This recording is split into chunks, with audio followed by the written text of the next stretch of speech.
આકાશવાણી ભુજ સમાચાર પરેશ મારું વાંચે છે. નમસ્કાર.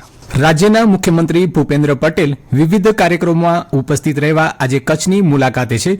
ભુજના સ્મૃતિવન ખાતેથી વધુ માહિતી આપે છે અશરફ નથવાણી. 2001ના વિનાશક ભૂકંપને આગામી 26મી જાન્યુઆરીએ 25 વર્ષ પૂરા થઈ રહ્યા છે, જેના ઉપલક્ષમાં જિલ્લા મથક ભુજમાં સ્મૃતિવન ખાતે આયોજિત બે જુદા જુદા કાર્યક્રમમાં શ્રી પટેલ હાજરી આપી રહ્યા છે. સ્થાનિક અખબાર દ્વારા આયોજિત સ્મૃતિવંદના કાર્યક્રમમાં મુખ્યમંત્રીના હસ્તે કોફી ટેબલ બુકનું વિમોચન, વેબ સિરીઝની પ્રસ્તુતિ, સામૂહિક શ્રદ્ધાંજલિ, સંગીત કાર્યક્રમ સાથે નૃત્ય નાટિકા, કચ્છના વિકાસમાં યોગદાન આપનાર સંસ્થાઓ અને ઔદ્યોગિક એકમોનું સન્માન વગેરેનું આયોજન કરાયું છે. આ પ્રસંગે કચ્છના પ્રભારી મંત્રી કાંતિલાલ અમૃતિયા, રાજ્યમંત્રી ત્રિકમ છાંગા, સાંસદ વિનોદ ચાવડા સહિતના અગ્રણીઓ અને જય વસાવડા, ગીતાબેન રબારી, પાર્થ તારપરા, પ્રહર વોરા, સંપદા વોરા વગેરેની વિશેષ પ્રસ્તુતિ પણ યોજાઈ રહી છે. આ પહેલા ભુજ આગમન બાદ સૌ પહેલા મુખ્યમંત્રી ભૂપેન્દ્ર પટેલ સ્વામિનારાયણ મંદિર ભુજ દ્વારા આયોજિત શિક્ષાપત્રી દ્વિશતાબ્દી મહોત્સવમાં સહભાગી બન્યા હતા. ત્યારબાદ મુખ્યમંત્રીએ સ્મૃતિવન ઓડિટોરિયમ ખાતેથી ખાનગી FM ચેનલનું ઉદ્ઘાટન કર્યું હતું.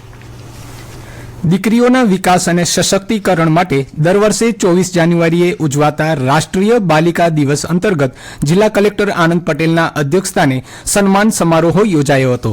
આ પ્રસંગે શિક્ષણ ક્ષેત્રે વિશિષ્ટ સિદ્ધિ મેળવનાર તેજસ્વી દીકરીઓને એજ્યુકેશન કીટ અને વહાલી દીકરી યોજનાના લાભાર્થીઓને મંજૂરી હુકમો તથા વધામણા કીટ એનાયત કરવામાં આવી હતી. કલેક્ટર આનંદ પટેલે દીકરીઓ સાથે સંવાદ કરતા જણાવ્યું કે માત્ર ડિગ્રી પૂરતું મર્યાદિત ન રહી કૌશલ્ય વિકસાવવાનું અનિવાર્ય છે. તેમણે સોશિયલ મીડિયાનો ઉપયોગ રચનાત્મક કરવા અને સામાજિક કુરિવાજો સામે અવાજ ઉઠાવવા અપીલ કરી હતી.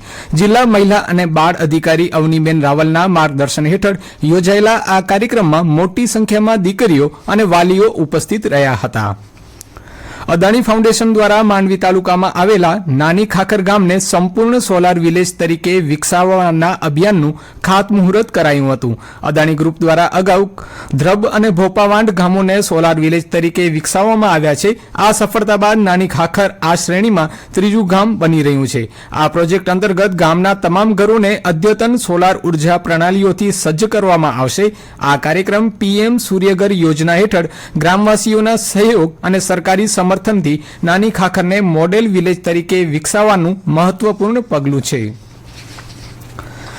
ગાંધીધામના મુન્દ્રા સર્કલ ખાતે માર્ગ અને મકાન વિભાગ દ્વારા ગાંધીધામ મહાનગર વિસ્તારમાં વિવિધ વિકાસ કામોનું ખાતમુહૂર્ત કાર્યક્રમ યોજાયો હતો. ગાંધીધામ આદિપુરને જોડતા ટાગોર રોડનું 26 કરોડના ખર્ચે રીસર્ફેસિંગનું કામ, ગાંધીધામના મુન્દ્રા સર્કલથી શિણાઈ સુધીના માર્ગનું 16 કરોડના ખર્ચે રીસર્ફેસિંગનું કામ તથા મીઠી રોડથી ચુડવા રોડ તથા જવાહરનગર અંકુર વે બ્રિજથી પડાણા સુધીના રસ્તાનું કામ 3.40 કરોડના ખર્ચે પ્રકલ્પનું સાંસદ વિનોદભાઈ ચાવડા તથા ધારાસભ્ય માલતીબેન મહેશ્વરીના હસ્તે ખાતમુહૂર્ત કરવામાં આવ્યું હતું. જિલ્લામાં ફરી એકવાર કાતિલ ઠંડીનું મોજું ફરી વળ્યું છે. ઉત્તર ભારતના પહાડી વિસ્તારોમાં થઈ રહેલી અવિરત હિમવર્ષાની સીધી અસર કચ્છમાં પડી છે. ખાસ કરીને બર્ફીલા પવનોના કારણે ઠારની તીવ્રતામાં વધારો થતા જનજીવનને અસર પહોંચી છે. નલિયામાં માત્ર 24 કલાકના ટૂંકા ગાળામાં લઘુત્તમ તાપમાનનો પારો 7 ડિગ્રી જેટલો ગગડ્યો છે. હવામાન વિભાગના આંકડા અનુસાર આજે નલિયામાં 5 ડિગ્રી લઘુત્તમ તાપમાન નોંધાતા રાજ્યનું સૌથી ઠંડુ મથક બન્યું છે. જિલ્લા મથક ભુજમાં પણ તાપમાનનો આંકડો સિંગલ અંકમાં પહોંચ્યો છે. ભુજમાં આજે લઘુત્તમ તાપમાન 9.8 ડિગ્રી અને કંડલામાં 12 ડિગ્રી તાપમાન નોંધાયું છે. દિવસ દરમિયાન ફૂંકાયેલા પવનોના કારણે લોકો દિવસે પણ ગરમ કપડાં પહેરી રાખવા મજબૂર બન્યા છે.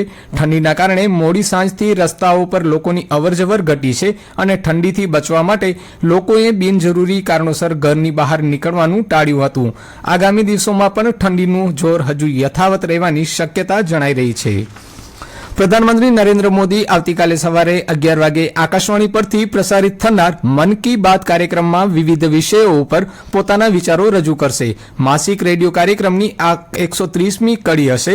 આ કાર્યક્રમ આકાશવાણી અને દૂરદર્શનના સમગ્ર નેટવર્ક, આકાશવાણી ન્યૂઝ વેબસાઇટ અને news on air mobile application પર પ્રસારિત કરવામાં આવશે.